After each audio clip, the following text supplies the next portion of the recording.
All right, welcome to the Utah CTO Show. I'm Chris, this is Brett. Hello. And today we have with us Eric Sharp, co-founder and technology advisor at Degreed. Thanks, guys. Great to be here. Yeah, Eric, thanks for being here. We really appreciate it. So tell us a little bit about yourself and kind of your professional story. Yeah, so I've been in technology 20 years now. It's been quite a while, and evolved over the years, all the way, developer, all the way up to CTO, co-founder, and now just recently transitioning out to a technology advisor and doing some other things. So I've loved technology and love it for the learning perspective more than anything. I think over the years, lifelong learning is key to what I enjoy. Oh, great. So tell us a little bit more about Degreed. So I've seen Degreed on LinkedIn a few times recently, right? Significant growth, recent round of funding. Tell us how that journey has been for you. It's been, I think, like most startup journeys, it's been pretty crazy and pretty exciting, and then pretty terrifying, right? So it's a roller coaster of a startup journey, but it's been pretty amazing. So 7 years ago is when I joined David Blake, who's my co-founder at Degreed. He pitched me this crazy idea of changing the world and the way it looks at learning and education. And so I decided to go all in and jump from MetaConnect Global at the time to a startup, see what that was all about, being really naive and not knowing what it would bring. And really, over the years, I mean, now we've raised a few rounds of funding, and we've grown to over 300 employees and built quite an office here in Utah and Salt Lake City, with the offices now, and headquartered in San Francisco, offices in New York, from a recent competitor that we acquired, and then we've got an office in the Netherlands, in Leiden. Oh, cool. Near Amsterdam, not quite Amsterdam, Leiden, and then those are our four main offices right now. That's awesome. Can I get hired on in Netherlands so I can move? Absolutely, it's beautiful. I was there just a couple of weeks ago, so it's a great place to be. Yeah. So you've been in, now you're in the, lifelong learning kind of industry, and previous you were in, at MetaConnect or at NovaRad, you were kind of in the medical devices space and whatnot. How do those two industries differ, and maybe how are they the same? Yeah, it's interesting. I think I enjoyed medical technology at NovaRad and at MetaConnect. I think with the indirect impact you can have on helping people. Like at the end of the day, I enjoy that, and that was part of the perk. You're in some ways you're helping through a doctor, or a radiologist, or through an insurance company. But I find that it's very similar to lifelong learning and the crazy vision that we've been going through. How can we help people recognize their learning and their skills throughout their life, right? And that's something that we've stood behind, and I see that very, very similar. I think one of the main differences is probably, nobody's going to die when it comes to lifelong learning. That's not a possibility, right?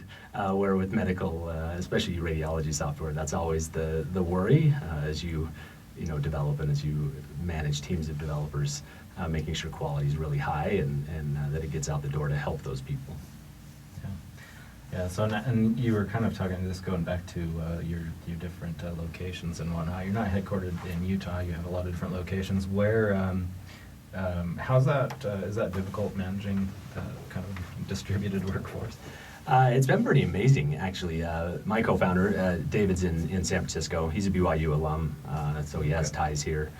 That's how I met him, through his journey with Zinch early on, and really, when we decided where we were going to be headquartered, where we were going to have offices, it quickly turned to, San Francisco is a great place to be for fundraising, for the contacts you have, and Utah is a fantastic place to be for tech talent at a great startup price, as well as just the skills, and I think especially when it comes to enterprise, but taking software of a high quality out to the world. So I had my network here, and that's kind of how we built it. And now I think we sit at something like 46% of our engineering team is here in Utah, and then we have everybody else is remote, and that's either in an office or it's from home.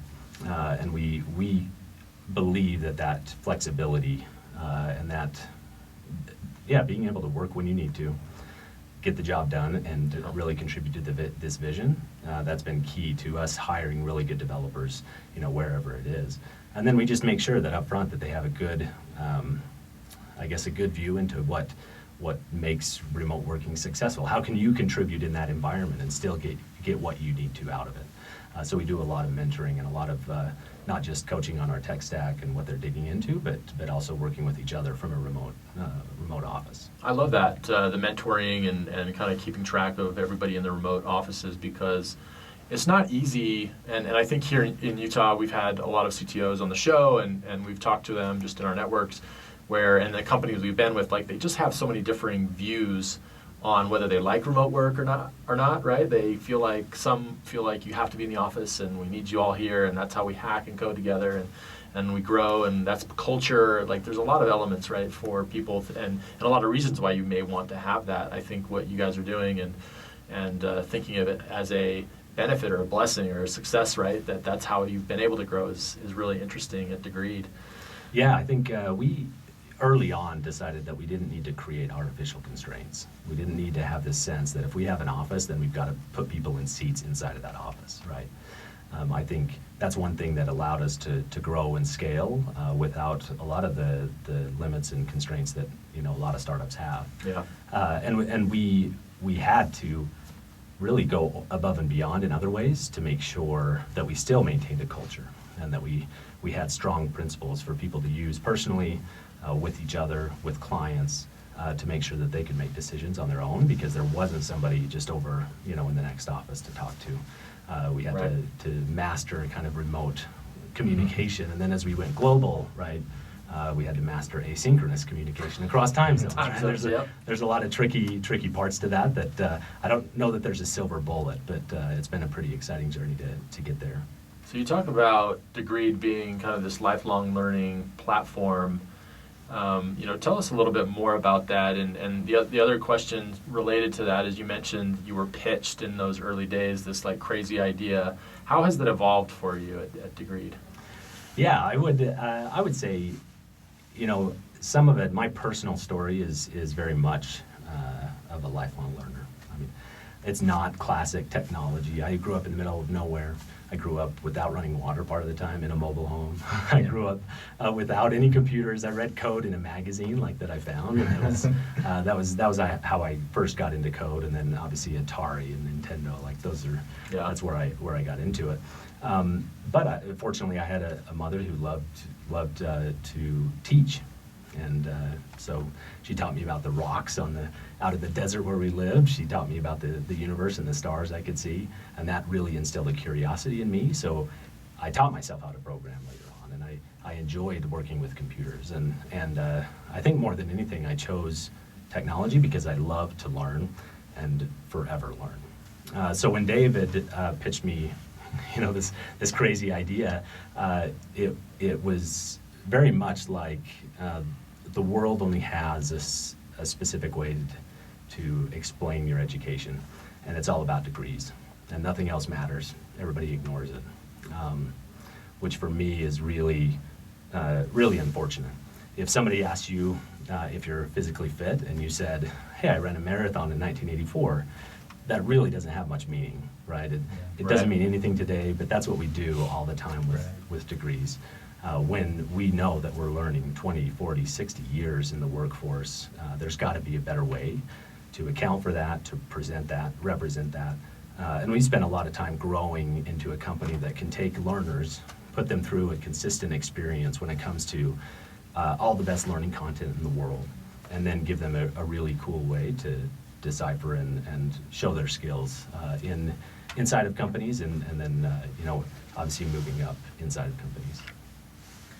Yeah, and you guys are kind of in the space of measuring that, or are you kind of more like a platform for like a universal platform for LMSs, learning management systems? Yeah, so a lot of people call us an LMS. We are not that. I think if you talk about disruption, that was the one area that was fairly stagnant and kind of outdated, and we came in saying there's got to be a better way of putting the learner first. So we came in to really revamp that and take advantage of great content that LMSs store, whether it's training or other content, plus all of the learning content in the world. So we go into very large companies and with hundreds of thousands of employees that maybe have 100 to 200 different learning sites inside of their company, as well as 15 to 30 different learning vendors that present great learning content for their employees. And their employees are really struggling with finding those and taking advantage of it. So we give the learners a specific and kind of generic experience that's really meant for learner engagement across everything. Whether it's inside, outside, it doesn't matter. That learning content, we want to put it in front of them and make sure that they can build their skills and then represent that inside of their company, whether it's with their current position, whether it's understanding what the next position is and what skills they need to get there, and how the learning content inside the company can help them get there. Yeah, that makes sense. I for a time I worked on an internal development team at InContact, and we had this product that we built. It was InContact University, and it was essentially the company's homegrown LMS, and just trying to like balance dealing with that and like SCORM and I don't know what else, but just knowing that it was a big headache, and this was most of this content was I believe created in-house, and even then it just was so hard to it's a hard technological problem to solve. And yeah, and I think you see that back in the day it was always command and control learning is what we said, right? You would go in and take your sexual harassment training or something similar that you had to do just to work at that company. Yep. I think with the explosion over the past several years of amazing learning content in every field and every skill, there's a better way. And right now, a lot of people go to Google to find that better way, where companies want to say, we're not just into training, we're into learning as a benefit and giving our learners what they need, across everything, and then getting interesting analytics across that so that they can better develop the skills of their workers. There's a huge skills gap now, and it's just going to get worse. And companies feel this huge desire to make sure that they're helping employees, fill that gap. It's really costly to just look externally for employees to fill those gaps. Yeah. So, and now do you have customers that are, obviously business is primarily your customer, but I'm just wondering if there's anything like public, like K through 12 or public university or anything. Do you get into that space at all? We don't. I mean, we do have, pockets of university involvement.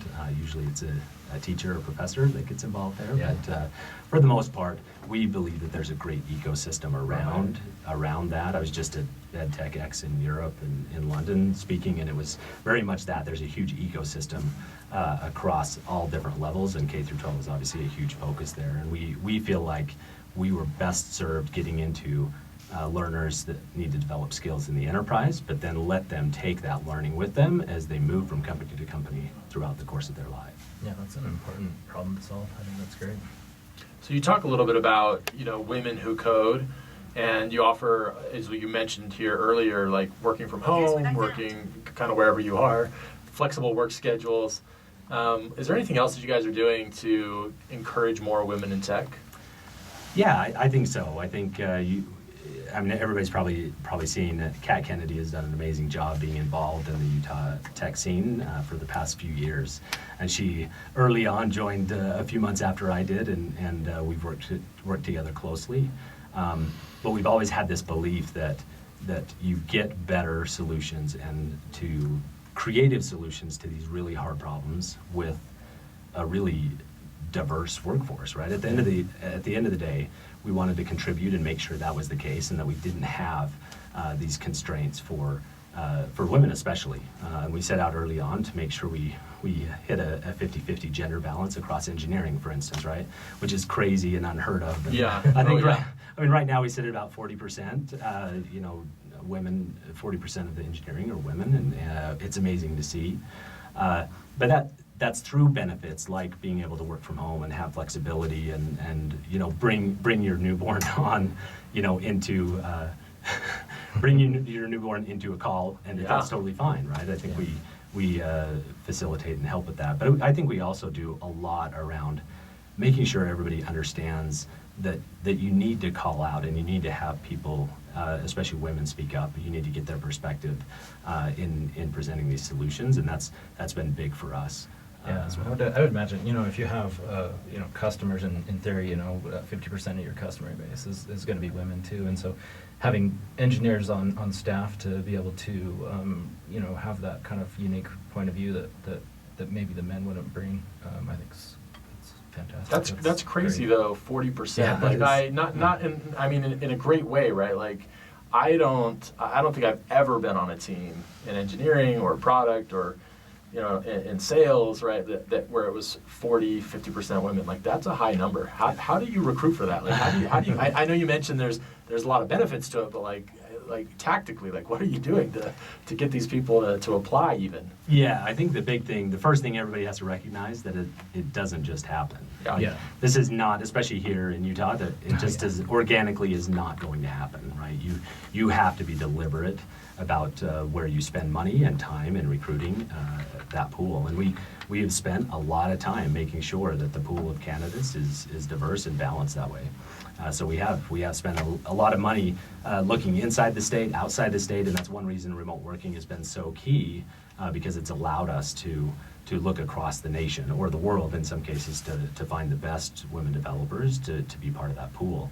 And that's allowed us to get to that 40%, but we're not satisfied. We believe that it should be a 50-50 split, and that's a lot of where our time is focused even now, making sure that they have the right perspective of our culture and what it enables them to do. Yeah, absolutely. So do you guys, we did a little research, you're using Azure, is that right? Yeah. So what do you like about it over AWS, GCP, right? Like I get bombarded with the question, and even Oracle now, like why Azure? Yeah, it's funny. I think that there's a lot of things that are, well, I don't know. There's a few things that are very polarizing in technology, and that's one of them, right? Is what's your cloud provider, and then what language are you using to program it, right? My next question. Yeah. For me, I think I realized growing up, and some of this is part of computer science at the University of Utah. It was very language agnostic and stack agnostic. It was very much around these are all different tools you can use to do this job. And I believe as I've gotten a lot of years of experience, to be pragmatic about it. Like at the end of the day, choose a stack that is accomplished and trustworthy, right? Yeah. Yep. And then make sure you've got a talent pool to recruit for that, right? If you go off into something that there's just nobody locally that you can recruit to do that, you're going to fail. So we just took that approach early on. A lot of my network had been in kind of the Microsoft stack, and that was easy to make that jump and recruit there. But we were also just playing it really closely. And over the years, I think you find less differences amongst all of the big cloud players. And so it makes it easier. It makes that decision easier, to focus on what is going to, not just what's going to get the job done, but how can you recruit and can you get talent around this stack. Yeah. Yeah, that makes sense. I mean, it's very competitive, and obviously they're upgrading them all the time, so all of those platforms are amazing. So. Yeah, it's good for us, right? A lot of good price pressure, and competitiveness there will make it better across all the platforms. Yeah.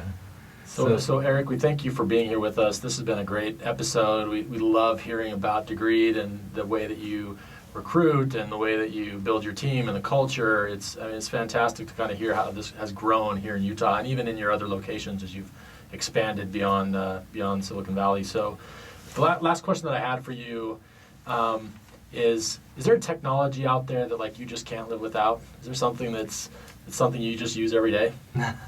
Technology we use every day. I mean, Slack would obviously be a big one for a remote team. That's one I don't think we could live without. It's got its headaches too, but that's definitely. I also, as we lean a lot more into data science and AI, there's a lot on that side that we're leaning into that Azure and a lot of the cloud providers provide. But that's the other thing I think that's going to be key coming up for us at Degreed. Awesome. So you mentioned before we started the podcast that you guys are hiring. If somebody wants to get a hold of you or learn more about Degreed and hopefully get onto the team, how can they get a hold of you? Yeah, so probably two ways. I mean, head to degreed.com, so degree with a D at the end, just so everybody's clear. Degreed.com, and you can click through to careers. You can see all the great benefits and the available positions, or you just ping me on LinkedIn. I'm happy to respond and get you to the right person for whatever opening you're looking at. Awesome. Yeah, and we just want to remind everybody, before you head off to that new work location in Amsterdam, to make sure and subscribe to our podcast. We're on all major podcasting platforms, and we're also on social media. So subscribe and like and follow us on social media: Facebook, Twitter, Instagram, and LinkedIn. Yep. Thanks again, Eric. Thanks.